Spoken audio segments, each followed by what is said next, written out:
बिस्मिल्लाहिर्रहमानिर्रहीम। अस्सलाम वालेकुम नाजरीन, आप देख रहे हैं कश्मीर क्राउन और मैं शाहिद इमरान। काफ़ी उदासी और मायूसी के साथ आज मैं आपके सामने हाजिर खिदमत हूँ, क्योंकि आज हमारा साथी, हमारा दोस्त और सहाफ़त के मैदान में एक अच्छी कारकर्दगी करने वाला इंसान तनवीर उल अहद हमसे जुदा हो गया।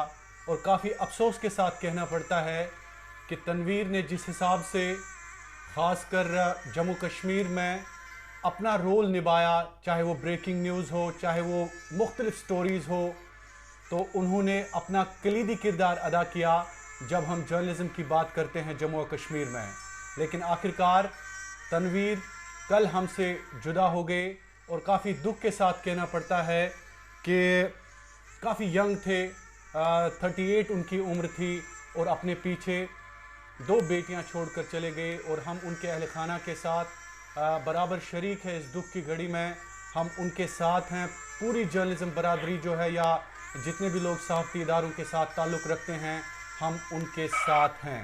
बहरहाल इसी सिलसिले में आज मैंने 2 मुअज़्ज़ज़ मेहमानों को दावत दी है अपने शो में। हमारे साथ मौजूद हैं कश्मीर प्रेस क्लब के सरबरा शुजाउल हक और सीनियर जर्नलिस्ट और साथ ही साथ मारूफ सहाफ़ी गौहर गिलानी साहब। सबसे पहले शुजाउल हक साहब, आपसे मैं जानना चाहूँगा कि तनवीर उल अहद जीएनएस के मुदीर आला एडिटर इन चीफ, कैसे आप उनको याद करें और कैसे जानते हैं आप उनको? शुक्रिया शाहिद। ये सबसे पहले तो मैं आपको बता दूं कि एक बहुत ही दुख की घड़ी है हम सब लोगों के लिए, और फ्रेटर्निटी के बिहाफ पे मैं कॉन्डोलेंस इजहार करना चाहूंगा तनवीर की फैमिली के साथ, और दुआ करूंगा कि उनको अल्लाह ताला सब्र अता करे। ये एक बहुत बड़ा लॉस है हम सब के लिए। तनवीर, जैसा मैं तनवीर को जानता था, एक बहुत ही हम्बल सोल था, बहुत अच्छे से पेश आते थे लोगों से और अपना काम बहुत अच्छे से जानते थे। जैसा आपने भी कहा कि बहुत जल्द एक बहुत अच्छी कारकर्दगी के साथ वो आगे उभरे थे। अपनी एजेंसी को बहुत ही क्विक रिस्पांस के साथ रखते थे। मुझे अभी भी याद है कि जीएनएस के अपडेट्स बहुत तेजी से आते हैं और उसमें सबसे बड़ा हाथ तनवीर का ही था। मैं उम्मीद करूंगा कि जीएनएस उसी तरीके से काम करे, तनवीर के नक्शे कदम पे ही चले। लेकिन इस वक्त तो इस दुख की घड़ी में सिर्फ इंसान यही कह सकता है कि अल्लाह ताला उस तनवीर को जन्नत में जगह नसीब फरमाए, उनके घर वालों को बहुत सब्र दे। 2 बच्चियां हैं और बाकी घर वाले हैं। हम सिर्फ अंदाजा ही कर सकते हैं कि किस तरीके से उनके लिए ये दुख की घड़ी होगी। और ये कोई उम्र नहीं होती है जाने की। 32 साल एक प्रोफेशनल के लिए कोई उम्र नहीं होती है जाने की। ये बहुत बड़ी दुख की बात है। क्या हम अल्लाह ताला से यही दुआ कर सकते हैं कि पूरी फैमिली को, जैसा मैं कह रहा था, पेशेंस अदा करें। और हम हमारी तरफ से ये मैसेज में देना चाहूंगा कि पूरी फ्रेटर्निटी उनके साथ है। जहां भी हमारी जरूरत पड़े हम उनके शाना बशाना खड़े नजर आएंगे। बिल्कुल गौहर गिलानी साहब, दुख और दर्द का मदावा नहीं किया जा सकता है। बड़ा लॉस है फैमिली के लिए और ख़ासकर जर्नलिज्म इंस्टीट्यूशन के लिए भी। जीएनएस को मैं जहां तक जानता हूं ट्रस्टवर्दी कहें आप, एक वो ऑर्गेनाइजेशन जिसके अपडेट्स पे हर एक जर्नलिस्ट यकीन रखता था। तो गौहर गिलानी साहब, आप कैसे तनवीर को याद करते हैं? देखिए, सबसे पहले जो शाहिद साहब, जब कोई इस तरह से गुजर जाता है और इस जहान फानी से रुखसत कर जाता है इस कम उम्र में, और एक सहाफ़ी, अगर सहाफ़ी, उनकी उम्र से ही पता चलता है कि कितनी दुख की बात है और उनके जो अहल खाना है उनको किन तकालीफ और मसाइब का सामना करना पड़ रहा होगा उनकी जो गैर मौजूदगी में। और जैसा आपने जिक्र किया कि उनकी 2 बेटियां भी हैं, तो सबसे पहले मैं उनके अहल खाना से अपनी ताज़ियत का इजहार करता हूँ और दुआगो हूँ कि उनको इस जो सदमे से सदमा बर्दाश्त करने की तौफीक अता फरमाए और उनको सब्र जमील अता करे। लेकिन जहां तक मैं आपसे बिल्कुल ये हकीकत बयान करूंगा कि मैं जाती तौर पर तनवीर साहब को नहीं जानता था, मरहूम तनवीर को। तो मैं इस तरह से उनकी जो सहाफती जो कारकर्दगियां रही हैं या जो भी उन्होंने अपने जो पेशेवराना खिदमत सर अंजाम दी हैं, उनसे मैं वाकिफ नहीं हूँ उस तरह से।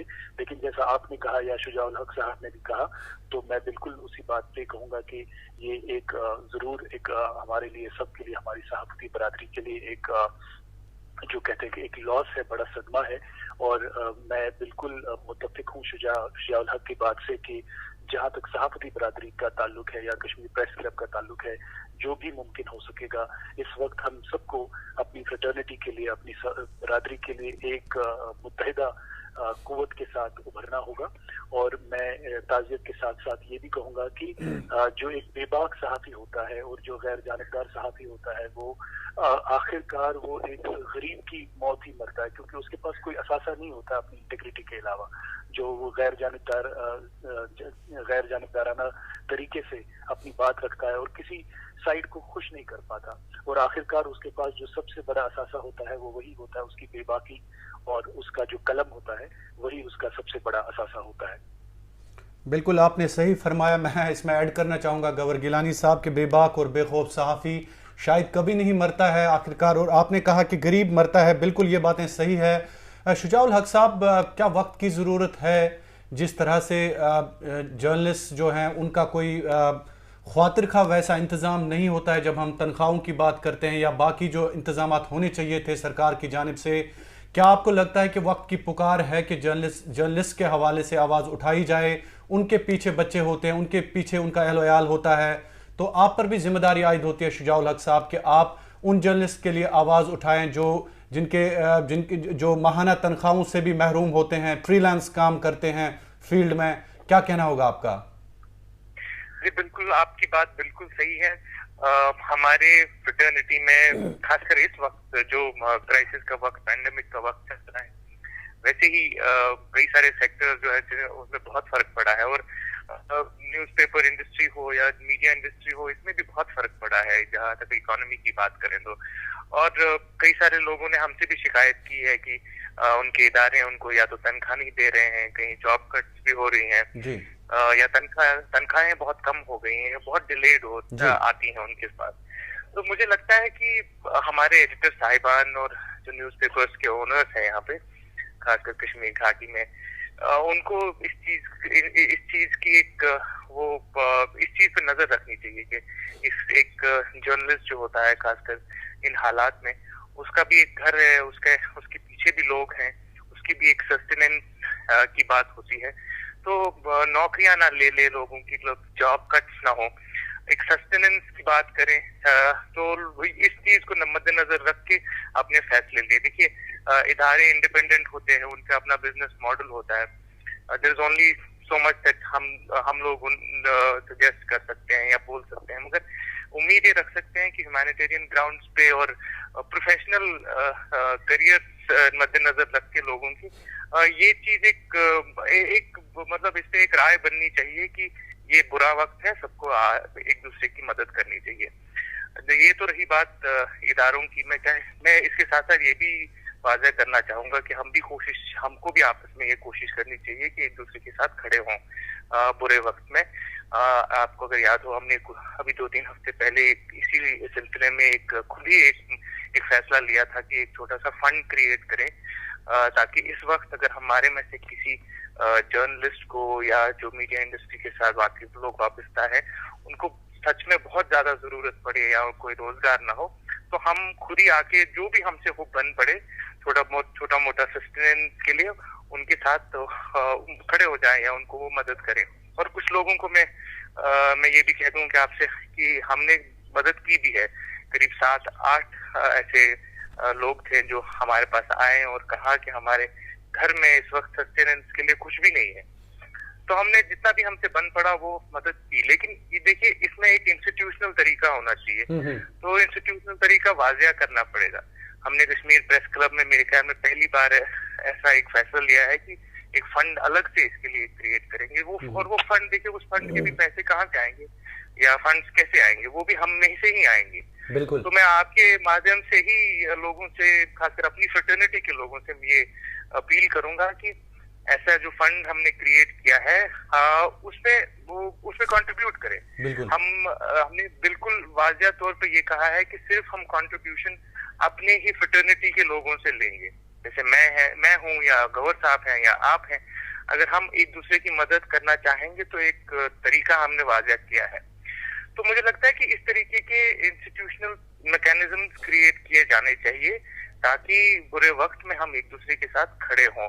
और इसमें कोई शर्म नहीं है कि अगर किसी की जरूरत है और उसको आगे आके हम तक के बात पहुंचानी चाहिए, ताकि हम भी कोशिश करें कि किसी न किसी तरीके से उन तक मदद पहुंचा जिस तरीके से भी पहुंचा सके, लेकिन पहुंचाने की कोशिश करेंगे। तो ये बात है, मुझे लगता है कि इसमें कोई दो राय नहीं है कि सबका बुरा वक्त चल रहा है और कई सारे ऐसे लोग होंगे जिनकी जरूरतें होंगी।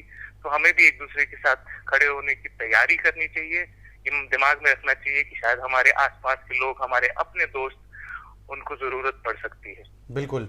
गवर साहब, चूंकि मुझे उम्मीद है कि आप मुत्फिक होंगे शुजाउल हक साहब की राय जो है कि हर एक की अपनी अपनी फैमिली होती है, police family, army family, political families, हर एक जो प्रोफेशन है उसमें एक फैमिली होती है। लेकिन क्या आपको लग रहा है, आपने जैसे कहा कि सहाफ़ी आखिर पर एक गरीब सहाफ़ी मरता है, उसके पीछे अहल-ओ-याल होता है, जैसे तनवीर की 2 बेटियां हैं, वो हमारी बेटियां हैं। क्या आपको लग रहा है कि वक्त की ज़रूरत है कि एक मुनज़्ज़म तरीके से हमारे पास भी फंड्स हों, हमारे पास एक ऑर्गेनाइजेशन हो, ताकि हम बुरे वक्त में या अल्लाह बचाए अगर किसी का इंतकाल हो जाता है उनका किसी ना किसी तरीके से साथ दें? देखिए शाहिद साहब, इस बात के 2 पहलू हैं। एक तो ये है कि जहां तक सहाफियों का ताल्लुक है, मैं जाती तौर पर इस राय का कायल नहीं हूं कि सरकार पर आपको इन्हिसार करना पड़े। बिल्कुल। क्योंकि जैसे शुजा ने भी कहा कि जिस तरह के इदारे होते हैं, चाहे कोई भी सहाफी किसी टेलीविजन चैनल के साथ काम करता हो या किसी वेब पोर्टल के साथ काम करता हो या कहीं भी अखबार में काम करता हो, जब तक उन इदारों में, उन इंस्टीट्यूशंस में वो ये बात हम यकीनी ना बनाएं कि वो सारी, चाहे वो हेल्थ बेनिफिट्स हो, इंश्योरेंस पॉलिसीज हो या बाकी जो पेंशन स्कीम्स हो, वो इदारे उतने मजबूत ना हो जाएं अपने आप में, या जिस तरह से जो इंडिपेंडेंट जर्नलिस्ट हैं, जो फ्रीलांस जर्नलिस्ट हैं, तो उनको उसमें जो भी कर सकते हैं, या एक तो वो इदारे कर सकते हैं जिनके साथ लोग काम करते हैं, और दूसरा जिस तरह के प्रेस क्लब जैसा है।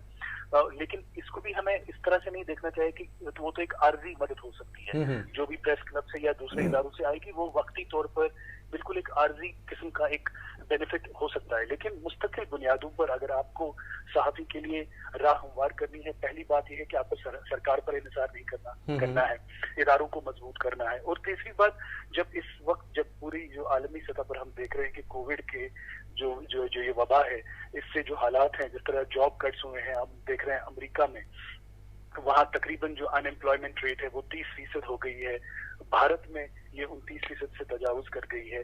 तो हर इंडस्ट्री में जो जॉब कट्स हैं या जो जिस तरह से उनके मुलाजमीन हैं उनको स्लैश किया जा रहा है और या उनकी तनख्वाहें काटी जा रही हैं, तो ये एक बिल्कुल एक बहरान है। ये सिर्फ कश्मीर के लिए इस वक्त बहरान नहीं है, बल्कि पूरी आलमी सतह पर ये बहरान है। और इस वक्त जो शुजा कह रहे थे उस बात से मैं बिल्कुल मुत्तफिक हूँ कि हमें सबको एक बिरादरी के तौर पर हमसे जो भी हो सकेगा वो हमको जो है इनफरादी सतह पर या जो है इज्तिमाई सतह पर हमें एक दूसरे के लिए काम आना पड़ेगा। लेकिन ये मुस्तकिल हल नहीं होगा जब तक हम इदारों को मजबूत नहीं करेंगे। बिल्कुल। शुजाउल हक साहब, आखिर पे तनवीर के लिए एक वर्ड आपसे मैं ज़रूर लेना चाहूँगा, या जीएनएस किस नज़रे से आप देखते थे और आगे क्या विशेष हैं आपकी जीएनएस के हवाले से? जैसे मैं पहले भी कह चुका हूँ आपसे कि तनवीर एक हम्बल सोल था, मैं उसको उसी नज़र से देखता हूँ, और ऑफ कोर्स एक अच्छा प्रोफेशनल भी था। मैं पहले भी कह चुका हूँ कि जीएनएस एक एजेंसी ऐसे उभरी थी जिसपे कई सारे लोग भरोसा करते थे, और खासकर उनकी तेजी, जिस तरीके से न्यूज अपडेट्स उनकी तेजी से आते थे, तो उसपे एक ट्रस्ट बिल्ड हुआ था। और मुझे उम्मीद है कि जीएनएस उसी तरीके से आगे भी काम करेगा, तनवीर के नक्शे कदमों पे ही चलेगा और अपनी क्रेडिबिलिटी को बनाए रखेगा। हमें तनवीर को सबसे बड़ा खराज हकीकत अगर देना है तो वो यही होगा कि कि जीएनएस अपने उसी तरीके से काम करे और तरक्की करे। तो मेरा मैसेज जीएनएस के लिए यही होगा कि और ज्यादा मेहनत करें, इंशाल्लाह कामयाबी उनके साथ होगी। और तनवीर के घर वालों के लिए भी यही मैसेज होगा कि दुख की घड़ी है, सब्र रखें और अल्लाह ताला से हम सब यही दुआ करेंगे कि तनवीर को जन्नत में जगह नसीब करें। आमीन। गौहर गिलानी साहब, आपका आखिरी वर्ड। जी, मेरा पैगाम यही होगा कि जो तनवीर ने अपनी जिंदगी में जिस तरह से वो अपनी पेशेवराना खिदमत अंजाम दी है, अब जिस इदारे से वो वाबस्ता थे, अगर वो इदारा बिल्कुल उन्हीं बुनियादों पर जिस तरह तनवीर वहाँ काम किया करते थे, अगर उस सफर को जारी रखा जाए, कलम के सफर को रायगा न होने दिया जाए, तो उससे बड़ा खराज अकीदत कोई नहीं हो सकता। और एक बार फिर उनकी फैमिली के साथ, उनके अहले खाना के साथ मेरी जाती हमदर्दी और ताज़ियत, और ये दुआ के जो मरहूम को जन्नत नसीब हो। आमीन। बहुत बहुत शुक्रिया। आप दोनों का बात कर रहे थे केपीसी कश्मीर प्रेस क्लब के सरबराह शुजाउल हक और मारूफ सहाफ़ी गौहर गिलानी भी हमारे साथ मौजूद थे। आप दोनों का बहुत बहुत